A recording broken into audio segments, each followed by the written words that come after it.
That's me. Fighters don't pay you shit. That's exactly what I asked. What was the question? I don't know. It says, I can't keep funding this thing. We were like 30 million in the hole. Like, do I have any chance of getting in the cage? Could I learn the fight game? What do you guys Should I think? do that? What do you guys think? Let's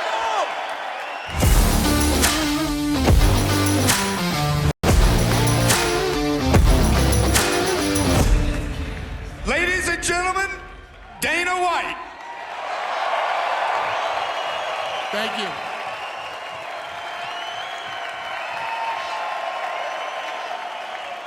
Dana White! How about that for a treat, huh? Thank you for doing this. Thanks for having me. Okay, he was on Air Force One this morning or yesterday? Yesterday. Okay, can you just tell us a little bit about Air Force One? Yeah. So the president called me and asked me if I would fly to Colorado with him. Who else has gotten that phone call? Okay. And, you know, so yeah, I cleared my schedule and went to Colorado. And the plane is massive. It's incredible. It's like, you know, I was talking to one of my friends about this thing. When you talk about like the 1%, right?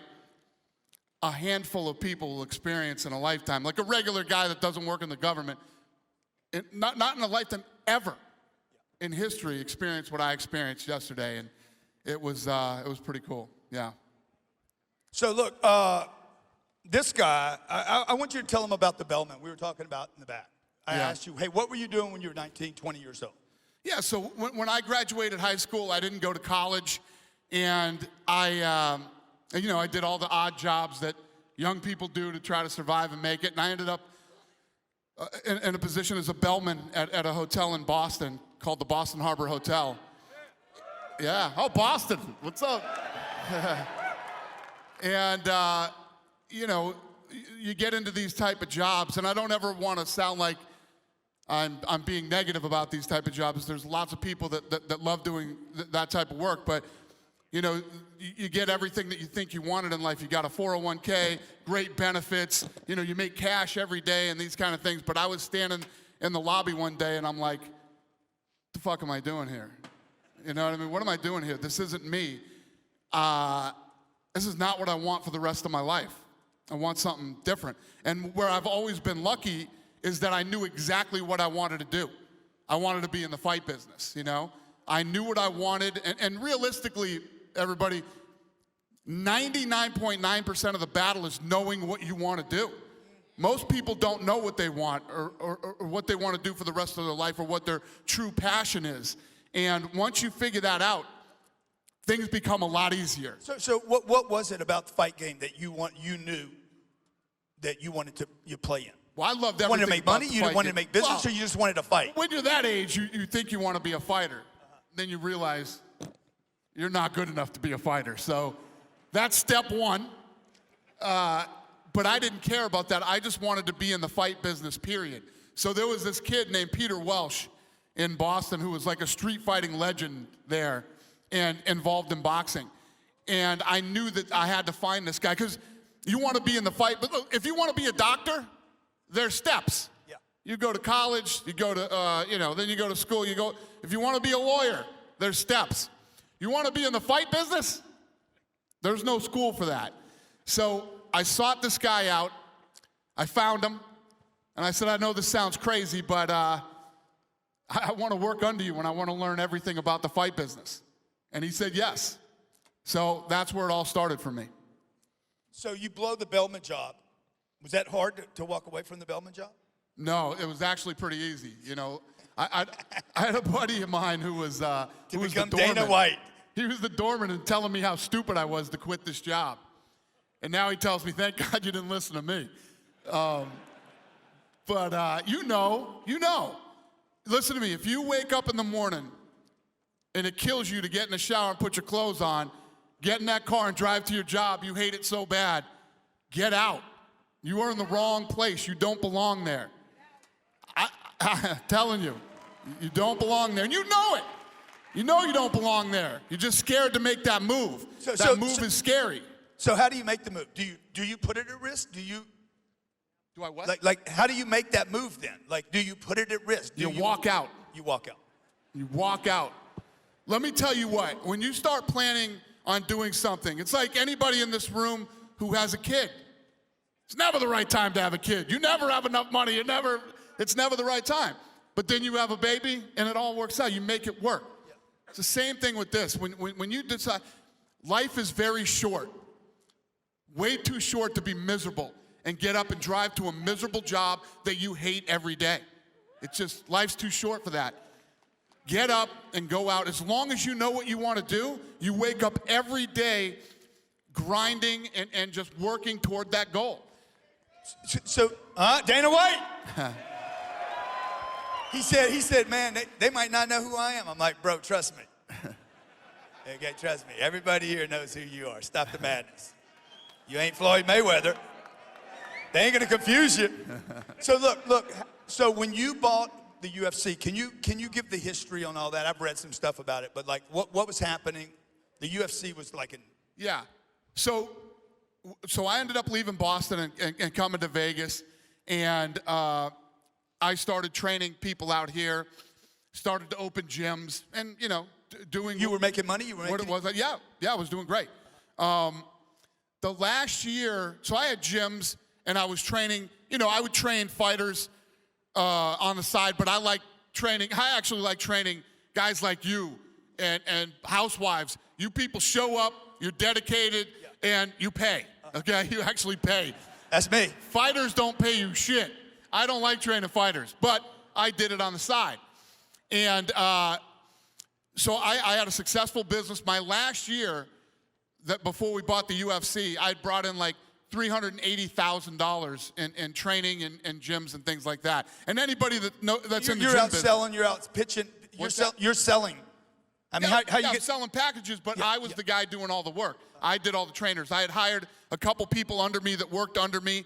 But yeah, I was doing most of the work. So anybody that's ever done that type of business, if you make close to $500,000, you're doing really well. So my business at that time was at the peak. And I started to meet some of these guys in the UFC because we started training jiu-jitsu. Me and my first partners, Lorenzo and Frank Fertitta, started training jiu-jitsu, and we fell in love with it. We fell in love with the sport. Through that, we started to meet a lot of the UFC fighters, and we were impressed by them. Really smart, good people, not what you expected UFC fighters to be like. So we became fans of the sport. And we also started looking at it and going, imagine if they did this and imagine if they did that. This could probably be big. And I was doing a contract negotiation with the old owner of the UFC over Tito Ortiz's contract. I had Tito Ortiz and Chuck Liddell as clients. Those guys signed with me, and I was managing them. And I got in this huge battle with the old owner, and finally one day he flipped out on me and he said, there is no more money. There is no more money. You can't get any more money from me. I don't have any more money. I don't even know if I have enough money to do the next event. And I hung up the phone, and I was like, oh, shit. All right. Interesting. So I called my future partner, Lorenzo Fertitta, and I said, he and I always wanted to do something together in boxing. We didn't think we were going to be in MMA, but boxing. And I said, I just got off the phone with Bob Meyerowitz, the owner of the UFC. I think he's in trouble, and I think we can buy him, and I think we should. A month later, we bought the UFC for $2 million. Oh, my God. Yeah. Where'd you get the $2 million from? Huh? Where'd you get the $2 million from? Oh, Lorenzo's a billionaire. Oh, you got the $2 million from him? Yeah. Okay. So what happened was we bought the UFC. He flipped a quarter. He's like, yeah, here's a nickel. Yeah, well, we bought it, and they made me the president, and they gave me 10% of the upside in the company. Yeah. Did you know what kind of deal you were making that day? Did I know what? Did you know what kind of deal you were making that day? Listen, I mean, you couldn't make a better deal. You couldn't have a fairer deal than that. Who buys a company and gives you 10%? Yeah, but you didn't deals don't happen like that. You didn't know it was going to be a multi-billion-dollar franchise. If it was a $100 million franchise, I mean, owning 10% of it is, right? Owning 10% of anything that you didn't have to invest in is a win, okay? That's a win. Simple. So we start out, and it's when I always say, when everybody hears a story that They think that it's, and I can tell you this, nothing is an overnight success story. There's no such thing as an overnight success. When you decide to, I don't care what business you open or what you do, get ready, because you're married to it. You're in. 24/7, 365, there's no more Christmas, it's my birthday. That shit's gone, okay? Over with. And you are literally married to this business, and everybody thinks that it's gonna get to a level someday where it's like, all right, now we're up here, no, you can't, because it just never stops. But it's awesome. It's yours. You decide, where the company is going on a daily basis, and it's one of the greatest, most fulfilling things you will ever do in your life. So it demands a lot from you and a lot of time, but it's the best thing you'll ever do. That isn't what you asked me. I don't know where the hell I just went with that. No, that's exactly what I asked. What was the question? I don't know. Fuck, I think you knocked me out. You're knocking me out, dog. I'm tapping out right now. Goddamn, that was good shit. Do you think I have any fight game in me? Any what? Any fight game. Like, do I have any chance of getting in the cage? Could I learn the fight game? Should I do that? What do you guys say? Let's go! You're all nuts. Yeah. You're all out of your minds. Hey, You'd get murdered in the UFC. Yeah, what do you do? No. What are you doing to take care of yourself? Listen, people always ask me that too. They're like, hey, how come you don't fight? I'm 50. Okay? That's number one. And he's rich. I fight every day to get on a treadmill, okay? My goal at 50 is don't get fat and don't get hurt. That's my goal. Why did you agree, Dana, to come out here? This guy came out here, just popped up. He's heard about it. Kerry cased him in the back, said, Dana, you got to come see this thing. Why did you decide just to pop up on the stage? You know, I love interacting with people, but I love telling the story, and I love inspiring people, and I love, if you can tell your story, how you did it, and it helps two people. What a good audience, huh? And if it helps two people, sometimes it's that little nudge. It's that thing that, everybody's scared everybody's afraid of change, and everybody's afraid to take a risk, right? Yeah.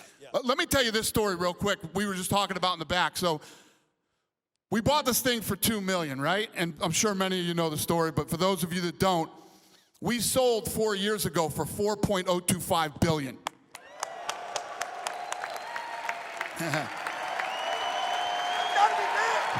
You gotta love that. Big.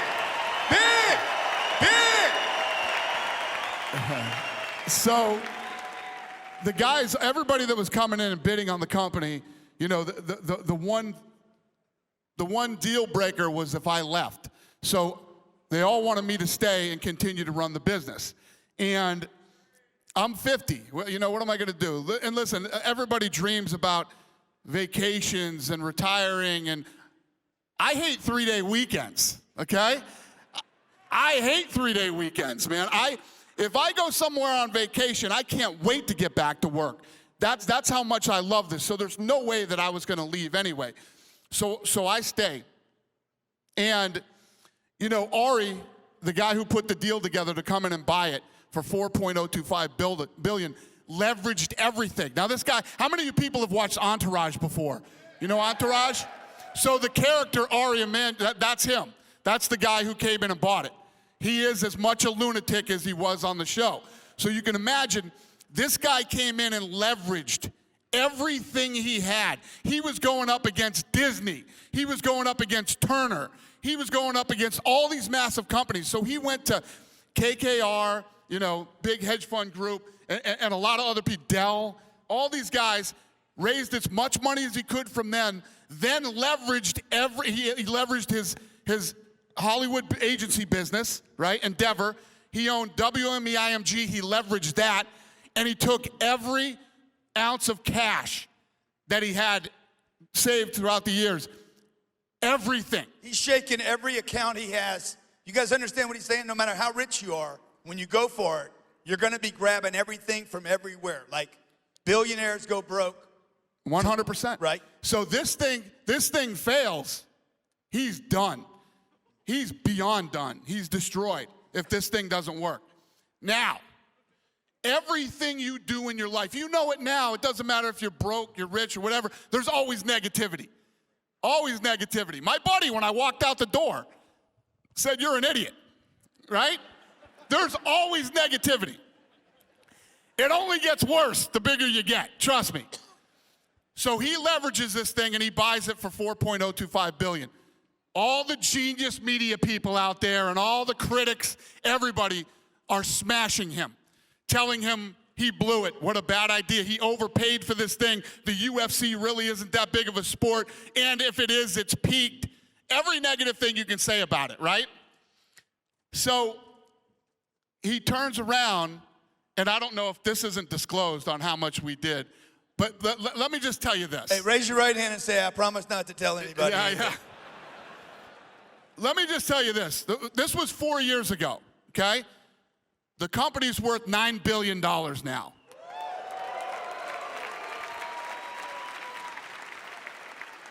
But you're talking about a guy who believed in this thing, believed in his own abilities and what he could do, you know, and did it.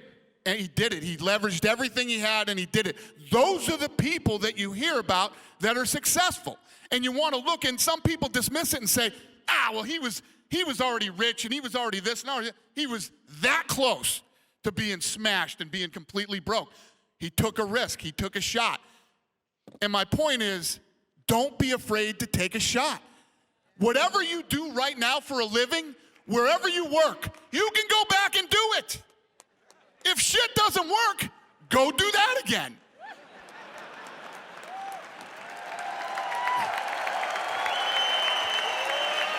Here's what you can't do. You can't miss that opportunity, and later on in life, nobody in this room wants to be in their deathbed going, "I shoulda." Nobody wants to say, "I shoulda." The worst thing that can happen is it doesn't work and you go back to what you're doing now, you know? And when you fail, when it doesn't work out, you're gonna learn a lot from that. You'll learn a lot from that. Maybe it wasn't what you really wanted to do. Maybe it really wasn't your passion, or you made a couple of mistakes. You build yourself back up and you go for it again, you know? Telling you. My story from 2 million to 4 billion sounds awesome up here on stage, but the last 20 years, I've been grinding. Good things happen, bad things happen. We were losing lots of money at one point.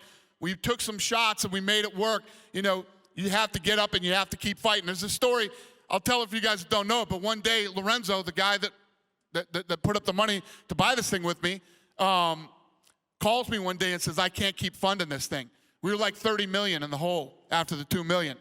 He says, "Dana, I can't keep funding this thing. Go out and find out what we could sell this thing for right now." I start making phone calls. At the end of the day, I call him back and I'm like, 6, 7 million, Lorenzo, right? They're 30-something million in. He says, "All right, I'll call you tomorrow." And I'm thinking it's over. These guys are done funding this thing. It's over. And Lorenzo calls me the next morning and says, "Fuck it. Let's keep going." You know? And what's crazy is... How long ago was this? Huh? How long ago was this? So it was 2000 and, I'd say 2004 or 5. Was the sport popular?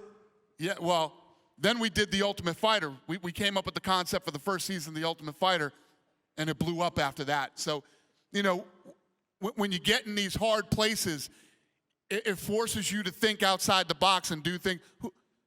Realistically, when I say this, be realistic about it and think about this in your head. Our idea was to do a reality show because reality shows were big. Who the hell wants to be on a reality show? You know what I mean? You got to be a nut. Watch the big reality stars in here and stuff, but you got to be nutty to want to be on a reality show. And we, you know, but it was the only way. Reality shows were going like this. It was huge, and we're like, this is our Trojan horse to get crazy fighting on TV without people, you know, it rolled into a reality show format, and it worked, and it killed it. What does 10X, the 10X, what does that concept mean to you? The 10X? Just anything 10X, multipliers, 10X, big thing. That's big, massive. Yeah, bigger than anything else. I mean, what's shirts go to, 4X? 10X is it. I mean, 10X is The shirt of all shirts, I guess. Oh my God, that's so good. That's so sick. Can you say that again, please? Getting 10X for anything isn't bad. You start out with this and end up at 10X, not bad. How important is big think for everybody here? How big is Big think. How important is it to think big? Yeah, the big thinking, is that what you Yeah, for the audience, the big thinking. Yeah, I'm half deaf if you guys couldn't tell. But yeah, I mean, you have to think big. Listen, if you're in this room right now, and who doesn't live in Vegas? Who's not from Vegas? You people made the decision to come here, buy a ticket, get a flight, book a hotel room. You got to pay for your food. Why did you do that? Right? Because you're already thinking bigger. You don't like where you're at. You want to hear some different stories. You want to get some ideas. How the hell do I get out of what I'm doing right now? How do I do it? You already know you don't want to be where you're at right now. So all the stuff that you hear this weekend while you're here, go home and do it. Do it. Dana, whatever you're doing, call your boss as soon as you leave here and say whatever you want. Say whatever you want to. I was probably going to give you bad advice right there, but you know what I mean? You want bigger, you want better, and there's nothing wrong with that. Get it. You said when you walked in here, hey man, I looked around. Tell them what you said. You looked around the stadium. You fill up big events. Yeah. Just tell them what you were telling me. Yeah, so I didn't. My friend Carrie told me about this and asked me to come down here, and I didn't know anything about it. He didn't know who I was, by the way. No, I didn't know about this. What a damn shame. And what's crazy? Bring me a book. Bring me a book, Peter. God damn it. Hey, maybe he can read if he can't hear. It's a Friday afternoon.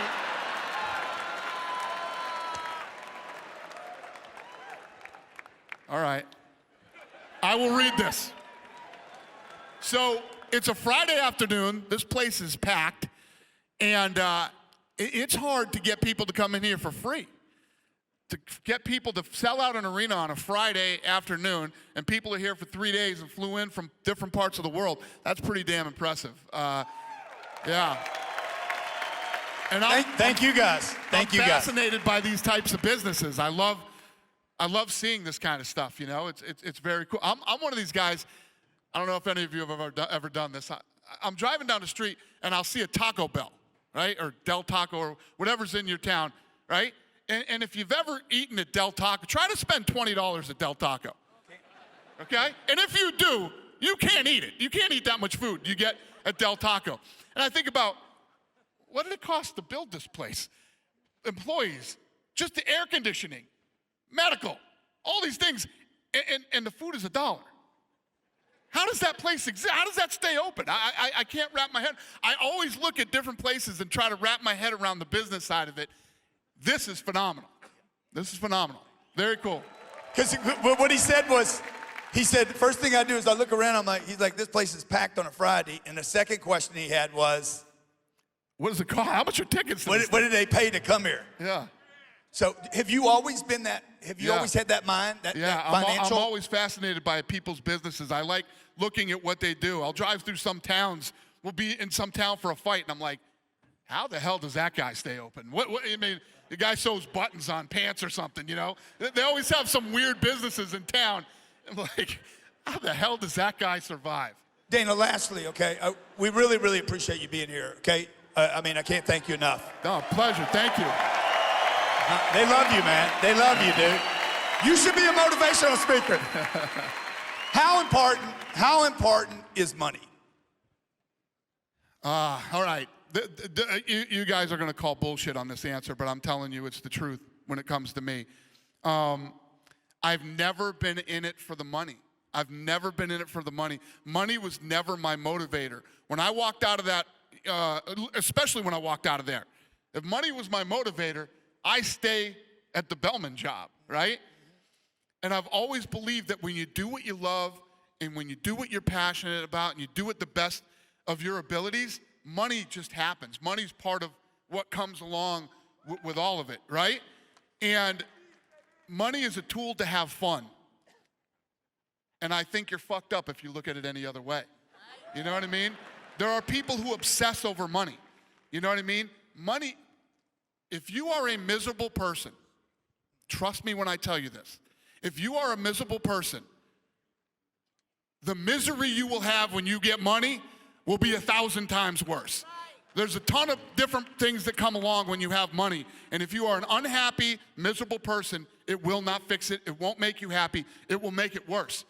Money comes along with success and happiness and, doing what you love to do.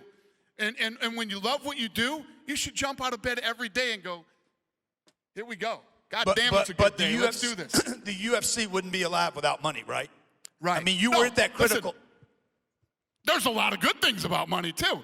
You're not sweating the house payment. You're not sweating the car payment. You can do nice things for your family and your friends and people you love and care about. There's lots of good things that come along about money, but it can't be about money. Money can't be the thing that drives you to, I want more money, I want more money. No.